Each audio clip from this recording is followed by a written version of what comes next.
Hello friends, तो चलिए third paper के हम नेक्स्ट पार्ट को लेकर आए हैं। चैप्टर नंबर 4 है और सेकंड यूनिट आपकी यहाँ से स्टार्ट होती है। शैक्षिक प्रशासन, अर्थ, रूप एवं ऐतिहासिक पृष्ठभूमि। तो फिलहाल देखिए यहाँ पर शैक्षिक प्रशासन, अर्थ और रूप, इससे क्वेश्चन है। और ऐतिहासिक पृष्ठभूमि मतलब इसका कैसे जो है विकास हुआ धीरे धीरे शैक्षिक प्रशासन का।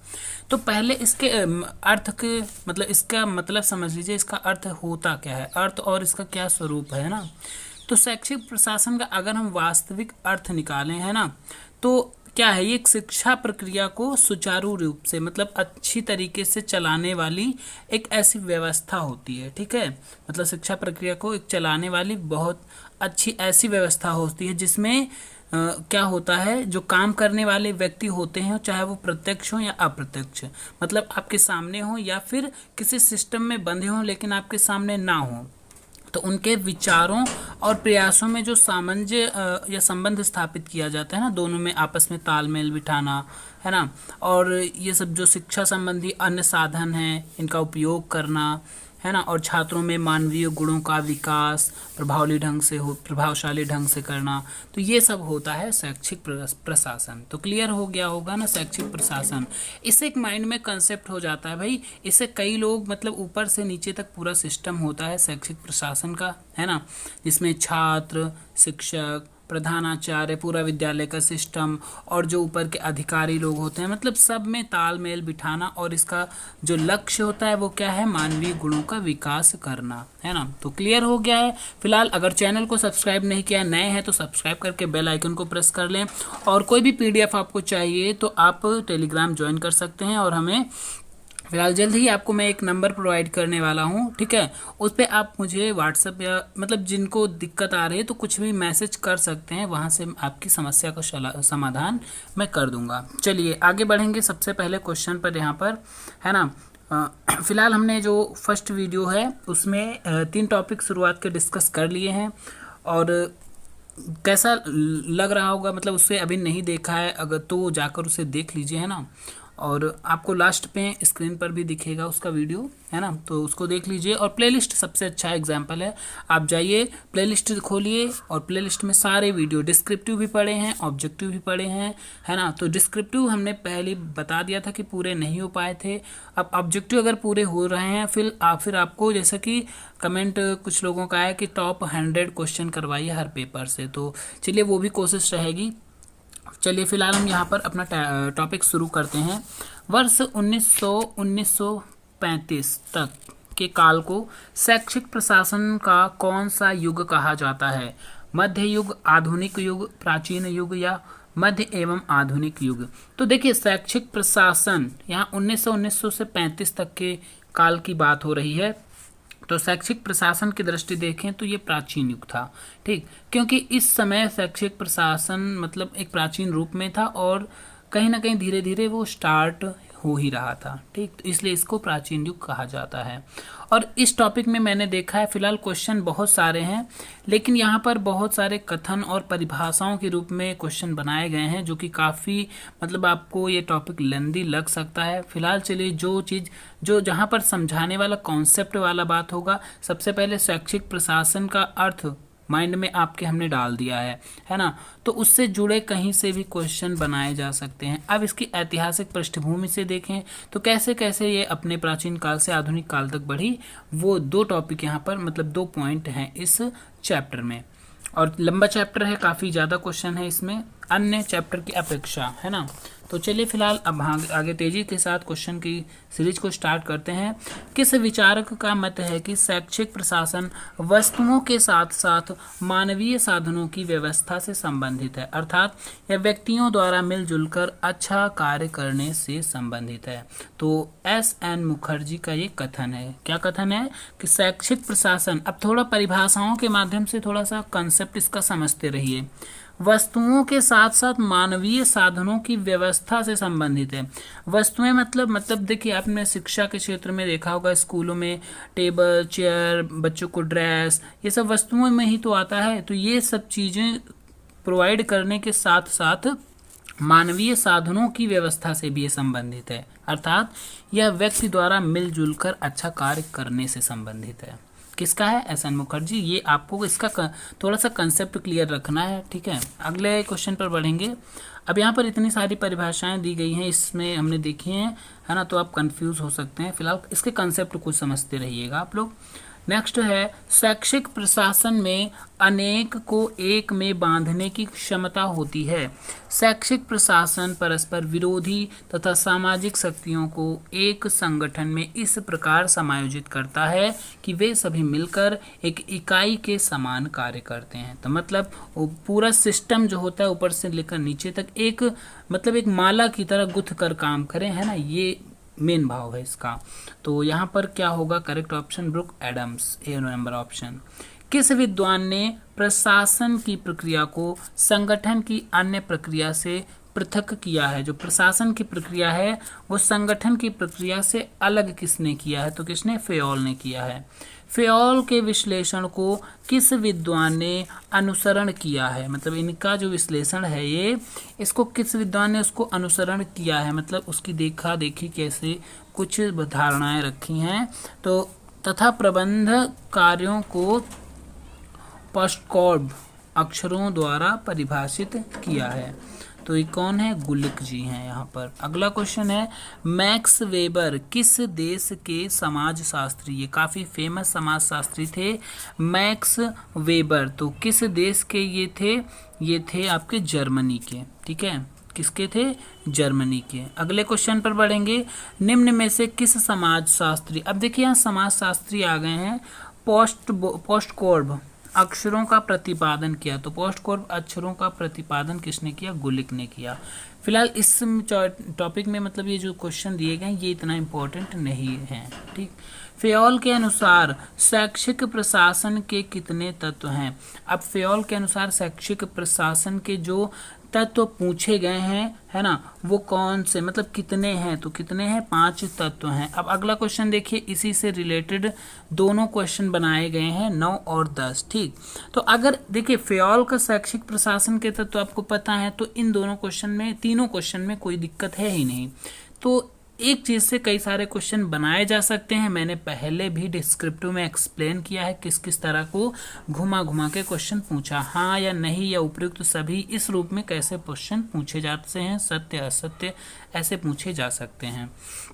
तो यहाँ पर 9 नंबर है फेयोल के अनुसार निम्न में से कौन सा तत्व शैक्षिक प्रशासन का तत्व है? तो यहाँ पर शैक्षिक प्रशासन का जो तत्व है वो पूछ रहे हैं। नियोजन है, संगठन है, आदेश है, सभी है।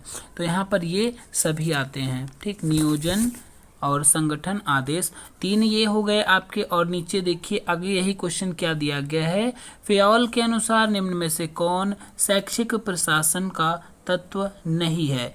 तो देखिए यहाँ पर ये बी वाला ऑप्शन प्रक्रिया नहीं है। तो नियोजन हो गया, संगठन हो गया, आदेश हो गया, देखिए, और समन्वय और नियंत्रण, ये आपको पांचों देखिए मिल रहे हैं। 1 2 3 4 5, ये पांचों इनके शैक्षिक प्रशासन के तत्व हैं, ठीक। नियोजन मतलब एक नियोजित होनी चाहिए शैक्षिक प्रशासन, और संगठित होना चाहिए आदेश के अनुसार, उस पर नियंत्रण और समन्वय आपस में स्थापित होना चाहिए। अगला प्रश्न है 11 नंबर।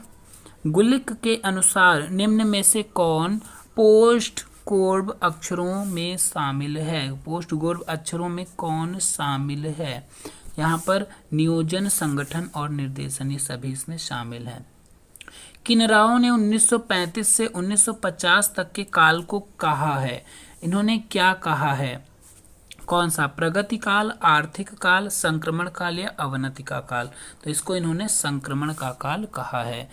ओवेंस ने 1935 से, अब देखिए ऐसे क्वेश्चन यहाँ पर क्यों बनाए गए हैं, टॉपिक का नाम ही है ऐतिहासिक पृष्ठभूमि, ठीक है। लेकिन ये एक ऐतिहासिक पृष्ठभूमि है, हो सकता है एक आध क्वेश्चन बन जाए, लेकिन बहुत ज़्यादा अगर शैक्षिक प्रशासन का अर्थ उसका स्वरूप से संबंधित क्वेश्चन बनेंगे, 100% बनेंगे, इंपॉर्टेंट है आपका, ठीक। लेकिन यहाँ पर ऐतिहासिक पृष्ठभूमि फिलहाल 1-2 क्वेश्चन जरूर बनेंगे, लेकिन उतना ज़्यादा अदर की अपेक्षा शायद इंपॉर्टेंट नहीं रहेगा, ठीक। तो 13 नंबर क्वेश्चन है, ओवेंस ने 1935 से 1950 तक के काल को क्या कहा है? तो इन्होंने मानवीय संबंध काल कहा है। नेक्स्ट है, निम्न में से किस समाजशास्त्री ने पोस्ट कोर्प को नौकरशाही की प्रशासनिक संस्था का रूप माना है? तो मैक्स वेबर ने ऐसा माना है। अगला क्वेश्चन है, निम्न में से किस काल को प्राचीन युग कहा जाता है? तो प्राचीन युग किसे कहा जाता है? अब यहाँ पर देखिए शैक्षिक दृष्टिकोण से बात हो रही है, शैक्षिक प्रशासन की दृष्टिकोण से, ठीक। तो यहाँ पर देखिए जो प्राचीन किस काल को प्राचीन युग कहा जाता है। अभी आपने पढ़ा था ना 1900 से लेकर 1935 तक जो प्राचीन काल है ना। फिलहाल यहाँ पर आपका जो ऑब्जेक्टिव उसमें दिया गया है इजी नोट्स के आंसर में, वो ऑप्शन नंबर सी आपको करेक्ट दिया गया है, 1900 से 1947 तक। नेक्स्ट क्वेश्चन है, 1935 से 1950 तक के काल में निम्न में से किस पर बल दिया गया? तो किस पर बल दिया गया था? मानव पर, सामाजिक संबंध, मानवीय संबंध का दोनों। तो यहाँ पर करेक्ट विकल्प है मानव और सामाजिक संबंध। नेक्स्ट क्वेश्चन है, किस विद्वान ने 1935 से 1950 तक के काल को मानवीय संबंध आंदोलन कहा है? तो मानवीय संबंध आंदोलन किसने? ओवेन्स ने कहा है। निम्न में से किस विद्वान ने 1935 से 50 तक के, अब देखिए सब विद्वानों ने अलग अलग नाम दिए हैं। संक्रमण काल किसने कहा? मानवीय संबंध आंदोलन किसने कहा है ना, तो ये चीज याद रखिएगा। तो संक्रमण काल यहाँ पर पूछा गया है, तो संक्रमण काल किसने? किनराव ने कहा है।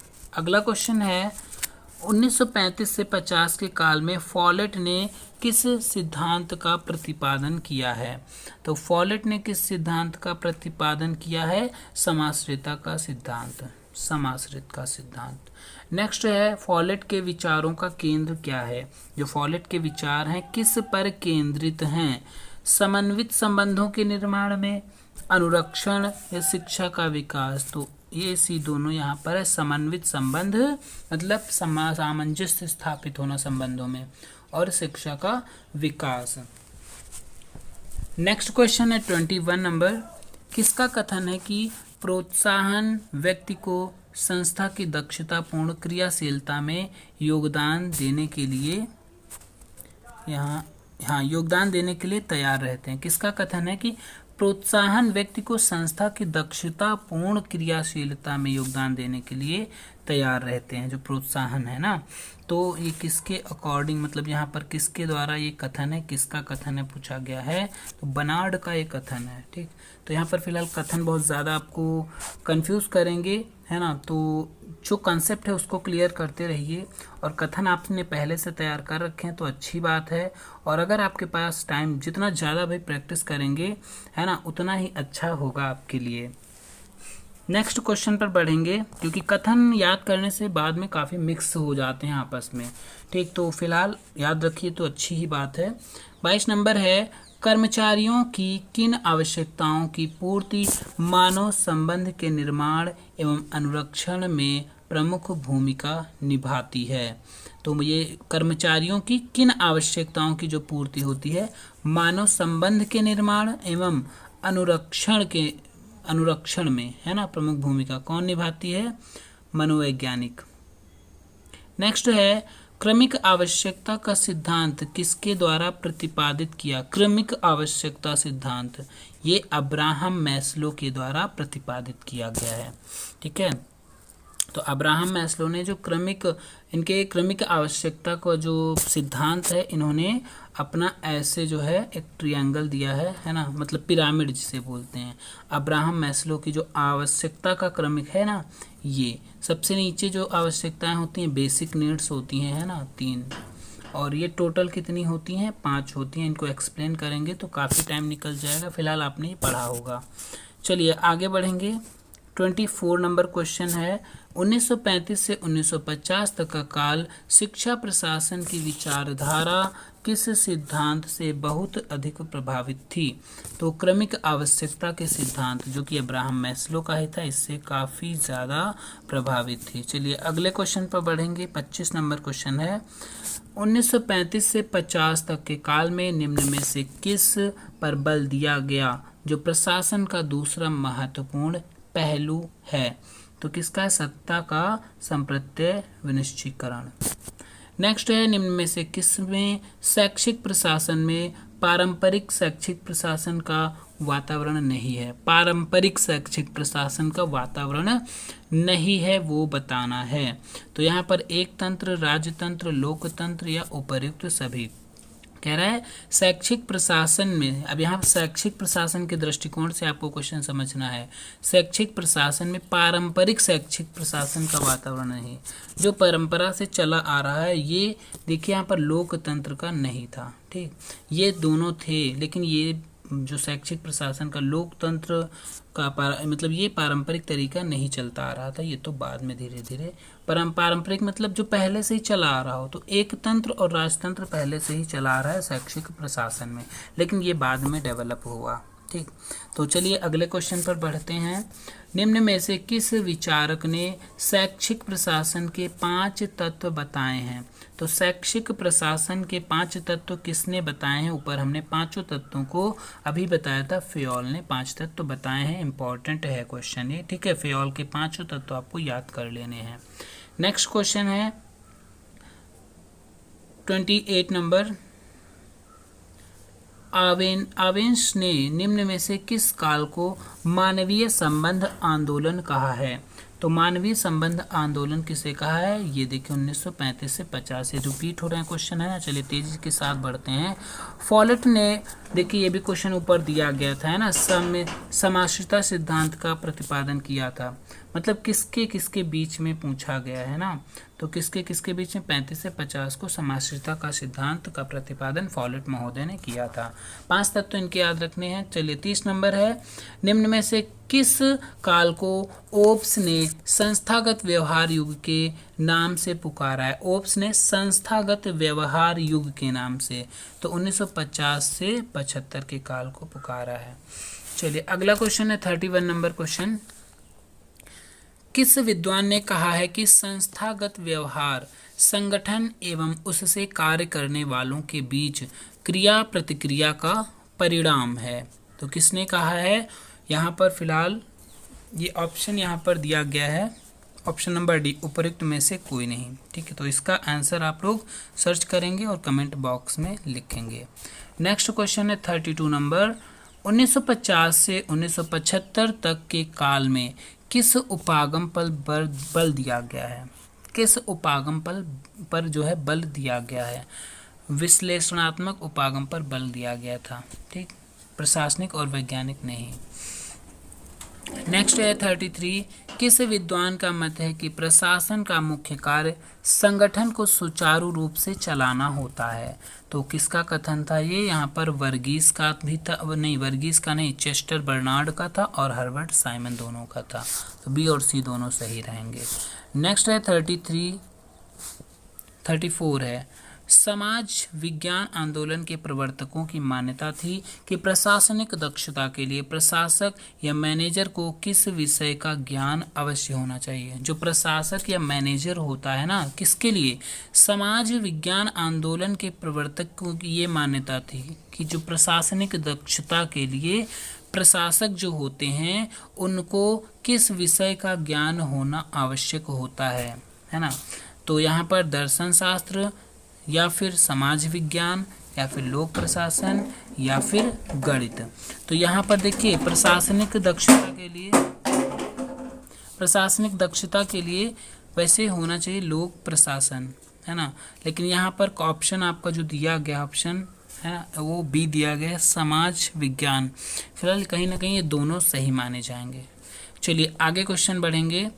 समाज विज्ञान के अंतर्गत कौन से विषय आते हैं। अब देखिए समाज विज्ञान के अंतर्गत कौन से विषय आते हैं, मनोविज्ञान आता है, समाजशास्त्र भी आता है और राजनीति शास्त्र सभी। तो इसमें तो देखिए ये भी तो सही रहेगा, मनोविज्ञान का भी ज्ञान होना चाहिए, समाजशास्त्र और राजनीति, और लोक प्रशासन भी उसे कहीं ना कहीं ज्ञान होना चाहिए। अगला प्रश्न है 36 नंबर। समाज विज्ञान विचारकों ने प्रशासन के क्षेत्र में किस संकल्पना को जन्म दिया। जो समाज विज्ञान है, समाज विज्ञान के विचारक जो हैं इन्होंने प्रशासन के क्षेत्र में किस संकल्पना को जन्म दिया है। तो किस संकल्पना को जन्म दिया है, ऑप्शन देखेंगे चतुष्कोणीय प्रशासन, त्रिकोणीय प्रशासन, द्विस्तरीय है, स्वच्छ प्रशासन। तो त्रिकोणीय प्रशासन को इन्होंने जन्म दिया। नेक्स्ट 37 है, निम्न में से कौन त्रिकोणीय प्रशासन संकल्पना के अंतर्गत नहीं आता। तो त्रिकोणीय प्रशासन संकल्पना के अंतर्गत जो नहीं आता है वो बताना है। भाई त्रिकोणीय यहाँ पर था, तो त्रिकोणीय प्रशासन में व्यक्ति आता है, कार्य आता है और सामाजिक संस्थिति आती है, लेकिन क्षमता उसमें नहीं आती। तो करेक्ट विकल्प ऑप्शन नंबर सी है। अगला क्वेश्चन है 38 नंबर, निम्न में से किसने विद्यालयों या संस्थाओं के पर्यावरण को प्रभावित करने वाले कारकों पर एक विश्लेषण प्रस्तुत किया था। तो ऑर्गिडिस ने प्रस्तुत किया था। अगला है किनराओ, देखिए क्वेश्चन भी था, किनराओ ने निम्न में से किस काल को संक्रमण काल की संज्ञा दी है। तो 1935 से 50। देखिए एक ही क्वेश्चन को यहाँ 3-4 बार रिपीट किया गया है, इसीलिए क्वेश्चन की संख्या काफ़ी ज़्यादा टॉपिक में इसमें बढ़ गई है। ठीक है, फिलहाल चलिए बार बार रिपीट करने से आपको याद हो गया होगा ना। किनराओ, जो किनराओ हैं, इन्होंने संक्रमण काल की संज्ञा किसे दी है, 1935 से 1950 के काल को, जो शैक्षिक दृष्टिकोण से इम्पोर्टेंट है। निम्न में से किस विद्वान ने 1935 से 50 के समाश्रिता सिद्धांत का प्रतिपादन किया है। तो समाश्रिता सिद्धांत फॉलेट, ये भी क्वेश्चन तीसरी बार आ चुका है ना। तो आगे बढ़ेंगे, क्रमिक आवश्यकता के सिद्धांत का प्रतिपादन, फिर वही क्वेश्चन रिपीट हुआ है, किसने, मैस्लो ने दिया है। नेक्स्ट है 41, बर्नार्ड एवं साइमन के अनुसार प्रशासन का मुख्य कार्य किसको सुचारू रूप से चलाना है। तो प्रशासन का मुख्य कार्य संगठन को सुचारू रूप से चलाना होता है। नेक्स्ट है समाज विज्ञान संप्रदाय के समर्थक कौन हैं। तो इसमें देखिए समाजशास्त्र, मनोविज्ञान है ना, और राजनीति विज्ञान ये आते हैं। तो समाज विज्ञान संप्रदाय के समर्थक कौन हैं ये पूछ रहा है यहाँ पर। तो पारसन्स, बेकी और गोल्डनर, ये तीनों इसके समर्थक थे। आगे बढ़ेंगे 44 नंबर क्वेश्चन, निम्न में से किस विचारक ने प्रशासन में अंतर्निहित मनोविज्ञान एवं सामाजिक पहलुओं का विश्लेषण प्रस्तुत किया था। मतलब प्रशासन में अंतर्निहित मनोविज्ञान एवं सामाजिक पहलुओं का विश्लेषण प्रस्तुत किया था। तो किसने प्रस्तुत किया था, हर्बर्ट साइमन ने। नेक्स्ट क्वेश्चन है, निर्णय सिद्धांत का प्रतिपादन किसने किया था। मतलब निर्णय सिद्धांत का प्रतिपादन किसने किया था, यहाँ पर हर्बर्ट साइमन और आर्मिरिस ने किया था। ये क्वेश्चन भी 2 बार आ गया है। फिर है त्रिकोणीय प्रशासन संकल्पना के अंतर्गत किसका ज्ञान प्रशासनिक कुशलता के लिए आवश्यक समझा जाता है। प्रशासनिक कुशलता के लिए किसका जो है ज्ञान आवश्यक समझा जाता है। व्यक्ति का ज्ञान, कार्य का ज्ञान और सामाजिक संस्थिति, तीनों का कार्य समझा जाता है आवश्यक। ये क्वेश्चन भी पूछा गया है ऊपर। 47 नंबर है, प्रशासन में समन्वित दृष्टिकोण की पहल किस विद्वान ने समर्थन में की थी। तो किस विद्वान ने सर्वप्रथम की थी ना। तो किसने की थी, साइमन ने करी थी। 48 नंबर क्वेश्चन पर बढ़ेंगे, निम्न में से किस विचारक ने प्रशासन को एक प्रणाली के रूप में देखा है। देखिए टाइम आपका बहुत कम है, जो क्वेश्चन आपको जरा सा भी लगे कि मुझे पता है उस पर आपको वीडियो को कट करके देखना चाहिए। मैं ये नहीं कह रहा कि आप वीडियो पूरा देखें, क्योंकि आपका टाइम मेरे लिए भी बहुत इंपॉर्टेंट है और मेरा आपके लिए, ठीक। तो मतलब एक दूसरे के टाइम को समझिए, उसके इम्पोर्टेंस को, है ना। कई लोग कहेंगे पूरा वीडियो ध्यान से देखिए, अरे कई लोग होते हैं भाई उनको नहीं पता तो उन्हें देखना ज़रूरी है, लेकिन जैसे आपको क्वेश्चन कुछ पता है, श्योर है कि यही होगा, तो उसको वहाँ स्किप कर दीजिए, तुरंत अगले क्वेश्चन को पढ़ के उसके आंसर पर जाइए, है ना। तो ये होता है एक स्मार्ट स्टडी का तरीका। और समय कम है और फिलहाल जो लास्ट में बताया गया ऑब्जेक्टिव होगा, इसलिए कई लोग प्रिपेयर नहीं हो पाए, इसलिए हड़बड़ाहट में है ना। तो धैर्य रखिए और अपनी तैयारी, अपने ऊपर विश्वास रखिए, ऑब्जेक्टिव की प्रैक्टिस करिए और डिस्क्रिप्टिव पढ़ते जाइए, ठीक है।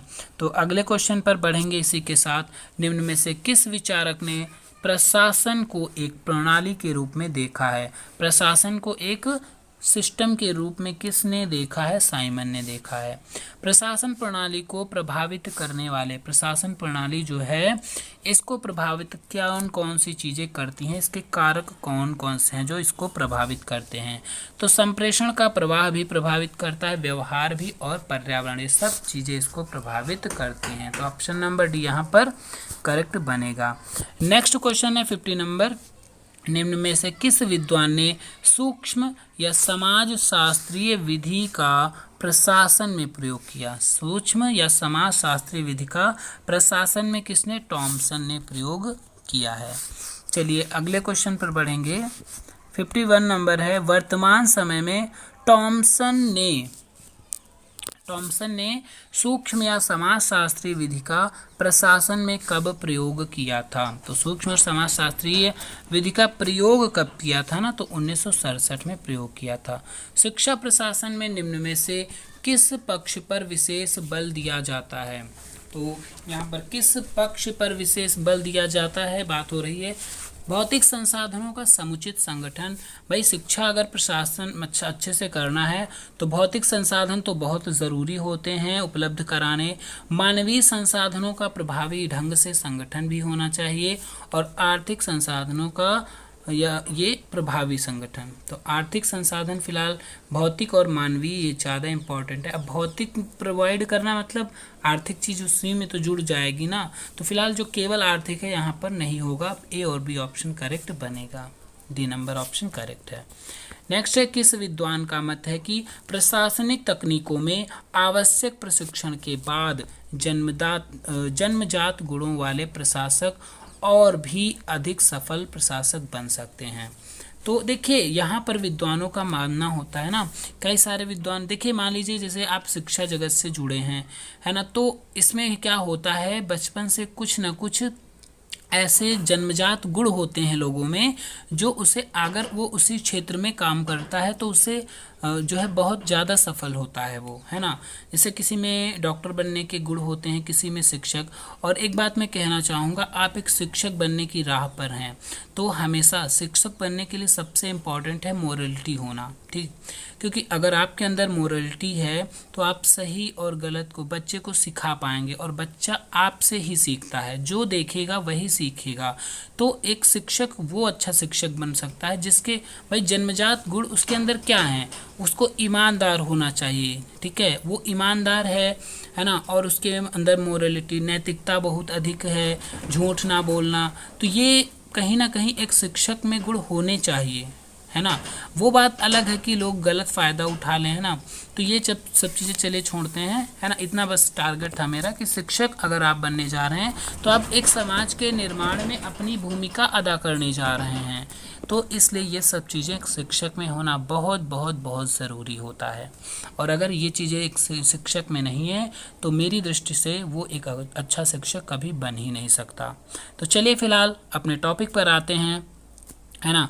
53 नंबर क्वेश्चन पर थे हम लोग। तो किसने जो है प्रशासनिक तकनीकों के, मतलब कहने का ये तात्पर्य है जन्मजात गुण अगर हैं तो वो एक सफल प्रशासक बन सकता है, बन सकते हैं अच्छे ज़्यादा और बन सकते हैं ना।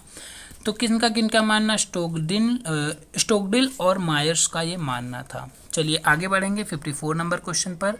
निम्न में से किस विद्वान ने प्रशासन के विज्ञान में मुख्यतः दो मान्यताओं को स्वीकार किया है? तो दो मान्यताओं को स्वीकार किसने किया है? कल्वर्टसन ने किया है। अब शैक्षिक प्रशासन एक ऐसी प्रक्रिया है, अब यहाँ पर देखिए इसकी परिभाषा को बताया गया है। शैक्षिक प्रशासन एक ऐसी प्रक्रिया है जिसके अंतर्गत उपलब्ध मानवीय एवं भौतिक संसाधनों का उपयोग संगठन के उद्देश्यों को प्रभावशाली ढंग से पूरा करने के लिए किया जाता है। मतलब इसमें क्या बताया गया है, इसके अंतर्गत जो मानवीय और भौतिक साधन हैं उनका उपयोग जो है किसके उद्देश्य से, संगठन के उद्देश्य को प्रभावशाली ढंग से पूरा करने के लिए किया जाता है। तो शैक्षिक प्रशासन की यह परिभाषा किसकी है? इंपॉर्टेंट है परिभाषा, अमेरिकन विद्यालय प्रशासक संगठन की। अगले क्वेश्चन पर बढ़ेंगे, 56 नंबर है।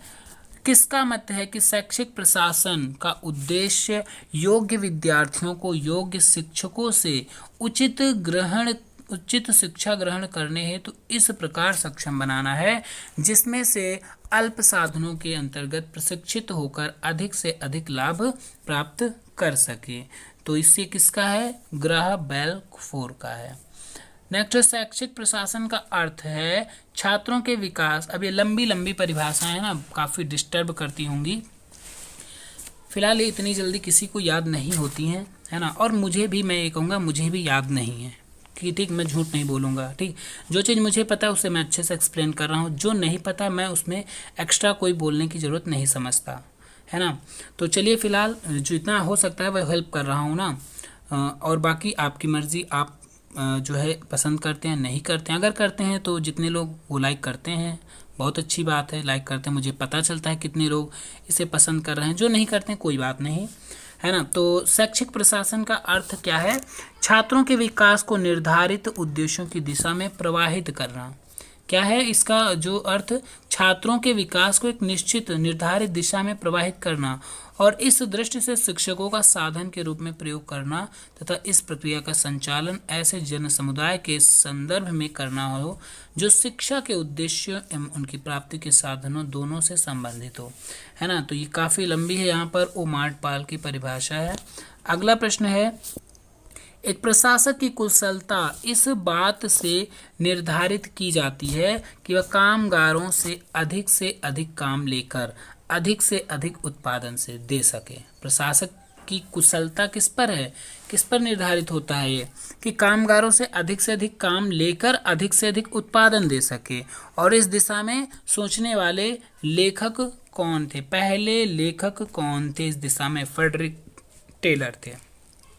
अगला क्वेश्चन है, उत्पादन कुशलता पर बल देने वाले संप्रदाय के समर्थक कौन हैं? तो कौन है इसके समर्थक? मैक्स वेबर, लूथर, गुलिक, लिंडले, अर्किल, यहाँ पर ये सभी इसके समर्थक थे। फ्रेडरिक टेलर द्वारा प्रतिपादित संप्रदाय को किस नाम से पुकारा जाता है?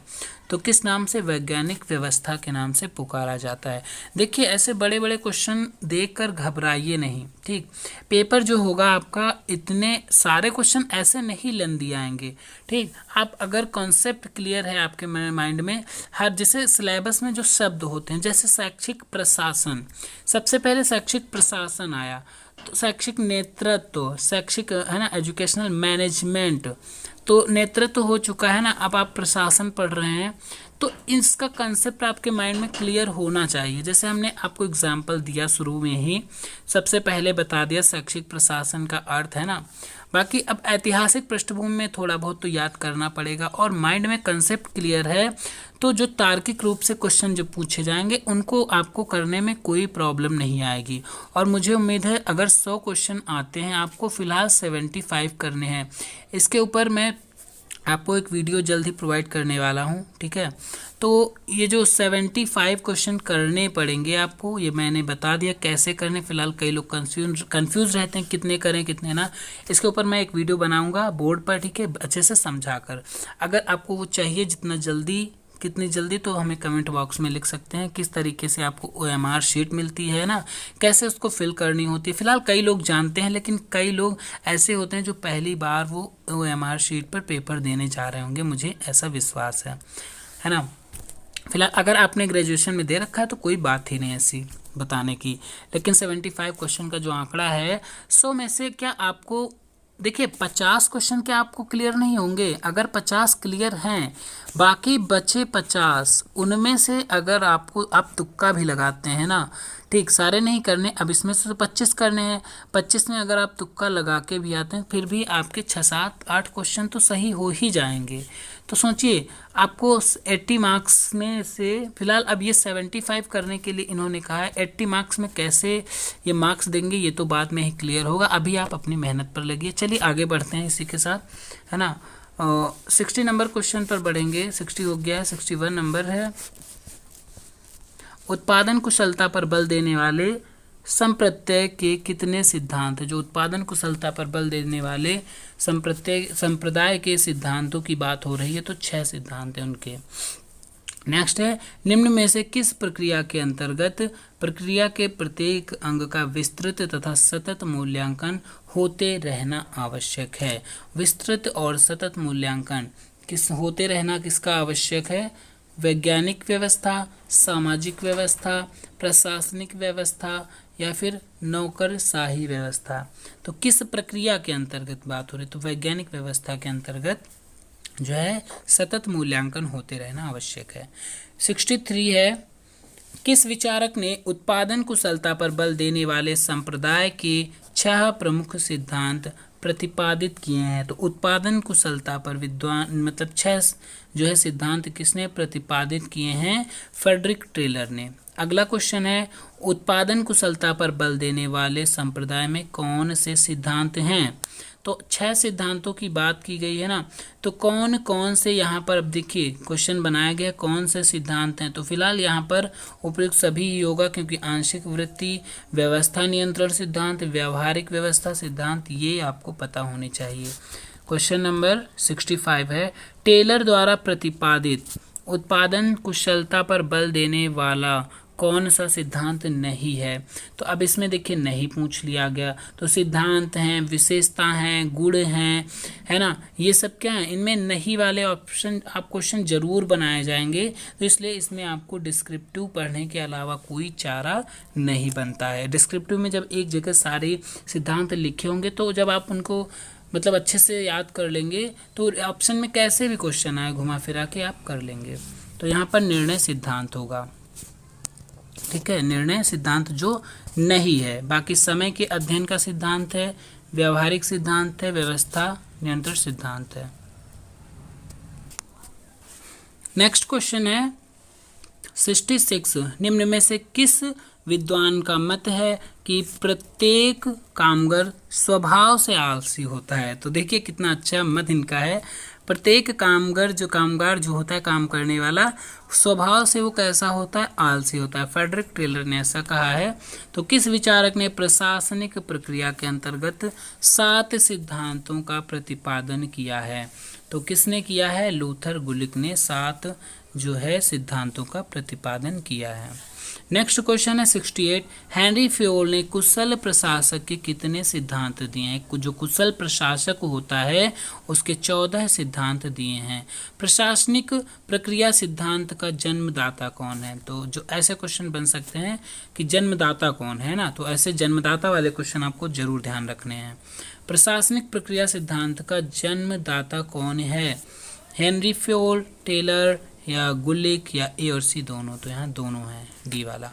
फिर है नेक्स्ट क्वेश्चन 70 नंबर, गुलिक तथा फ्योल ने प्रशासनिक प्रक्रिया सिद्धांत के अंतर्गत कितने कार्यों की सूची दी है जो प्रशासन की भूमिका निर्धारित करते हैं?